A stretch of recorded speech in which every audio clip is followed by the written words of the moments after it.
Next time we're going to start with A for Austin, I think. Anyway, I'd also like to welcome you all here. It's great to see so many people come along, and we have been keen to come down to Gippsland for quite some time now because, a bit like Kirsty, we haven't received a lot of applications from Gippsland, although we're currently funding a number of small projects throughout the region.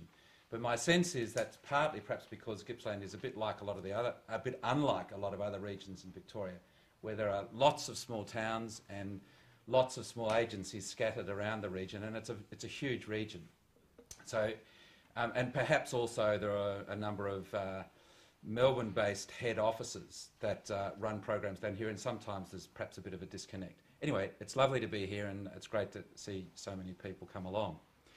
Now, the Ross Trust, a lot of similarities with the other trusts and speakers here today. But we're established in 1970 by the will of the late Roy Ross, and since our inception, we've distributed something over $70 million for charitable purposes in Victoria. We're governed by a board of 5 trustees, and it's really, I think, always worth remembering that these trusts sort of can sound a bit scary, but in fact the governors or the trustees are 5 people, just like 5 people in this room, who sit and look at the applications and try and get a sense of what you're trying to achieve in your community. So I think when you do write applications, keep that in mind, that there's simply 5 people that are looking at, in our case, perhaps 15 or 17 applications every month, and they're trying to get a sense of how they relate to that work that you want to do. We accept applications for funding right throughout the year, so there's no closing dates for our applications, and our trustees would be considering applications on a monthly basis, and you would normally find out whether you were successful within 6 or 8 weeks of an application being received.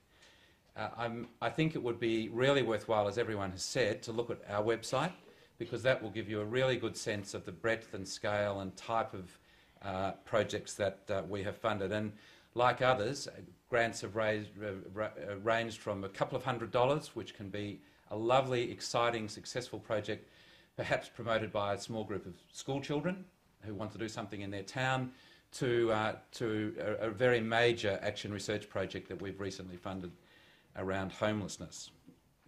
I would also encourage you, if you want to discuss your application, if you want to find out how it might be received, if you want some advice, give us a call, and our staff are always keen and willing to talk with you about your ideas.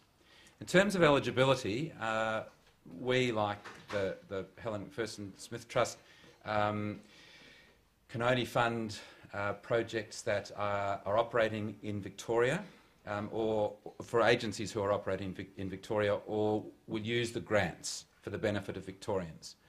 We do not accept applications on behalf of individuals, and you need an ABN to apply to us, but you don't need to be incorporated to have DGR status to be a tax concession charity or an income tax exempt fund. The purpose of what you do needs to be charitable. So all the trusts are a little bit different in that way. There are 3 main purposes for which we grant.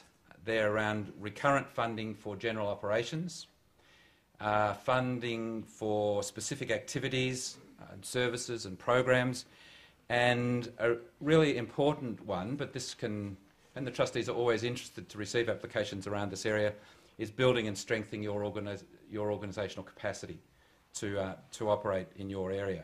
There are a number of areas that we won't fund around, like major capital fundraising, motor vehicles and buses, grants for the personal benefit of individuals, sports for sport's sake or arts for art's sake, but we will fund arts programs that are being used as a tool or a vehicle to achieve other goals. And again, with sports, we'll fund sports programs, but not simply for the sake of a sports program. And when you look at our website and our granting guidelines, you'll see there are a number of exclusions, but I've just mentioned a couple there. The Ross Trust's granting priorities focus on really on the impact which the Trust aims to achieve. And while your application to the Trust may fit under several of our impact areas, it needs only fit under one of the impact areas.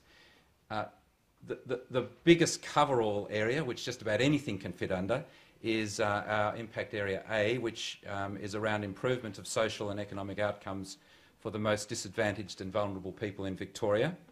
And we do have some current priorities under this impact area, but really anything that you are interested and want to talk to us about that improve outcomes for people who are economically and socially disadvantaged or vulnerable, we would be very keen to talk with you. But some of our current priorities are around those experiencing financial disadvantage, family violence, homelessness, people with cognitive impairment, offenders or ex-offenders, refugees and asylum seekers, those living in small rural communities, and Indigenous Australians.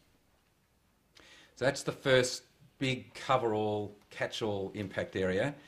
We have a particular interest in the improvements of outcomes for children in their early years, and like you would all well appreciate, if you can work with families and children and communities around that 0 to 8 year age group, then the opportunities for better outcomes are greatly enhanced. So that's an area that we are particularly interested in.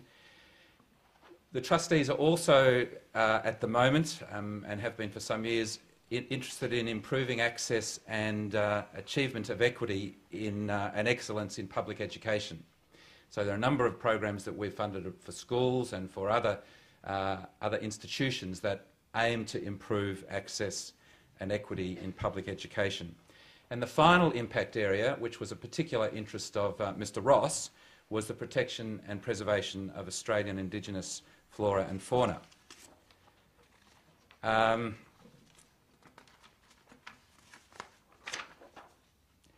The size and length of periods of funding available, well, as I said earlier, our grants range enormously in size. We fund over 3 years, so we are very interested in multi-year funding. There are no maximum or minimum amounts for which a grant can be sought. And as I said earlier, I think look at our annual reports on the website, because that'll give you a really good sense of the type of programs that we fund. We're shortly going to have an application form on our website, but at the moment, they're just rebuilding our website at the moment, and we think that will make it a bit easier for people in applying to the Ross Trust. But when you look at our website, you'll see a number of thought starters and areas that you need to respond to under a number of headings, and that makes your application reasonably easy to complete.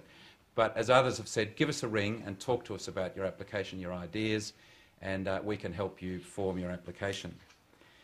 Some of the factors, just to wind up, some of the factors that trustees take into consideration when they're deciding on grants are the need. So you really need to define the need, and we need to understand the need, the number of people who will benefit, the cost effectiveness of your project. We regard, as other trusts do, evaluation as really important. So we want to know how you're going to evaluate your project, the potential future benefits for your organisation or for the wider community. We would always like to see what exploration you've made of other funding sources and the number of volunteers that are involved in your project.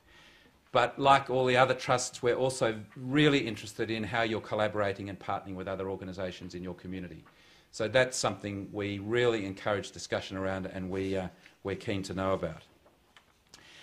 I won't go through sort of lots of examples of the sort of work that we fund, because it's not dissimilar to the sorts of projects that the other trusts have talked about. But once again, I just refer you to our website and have a look, and that'll give you a really good sense of the type of work that we have been involved in.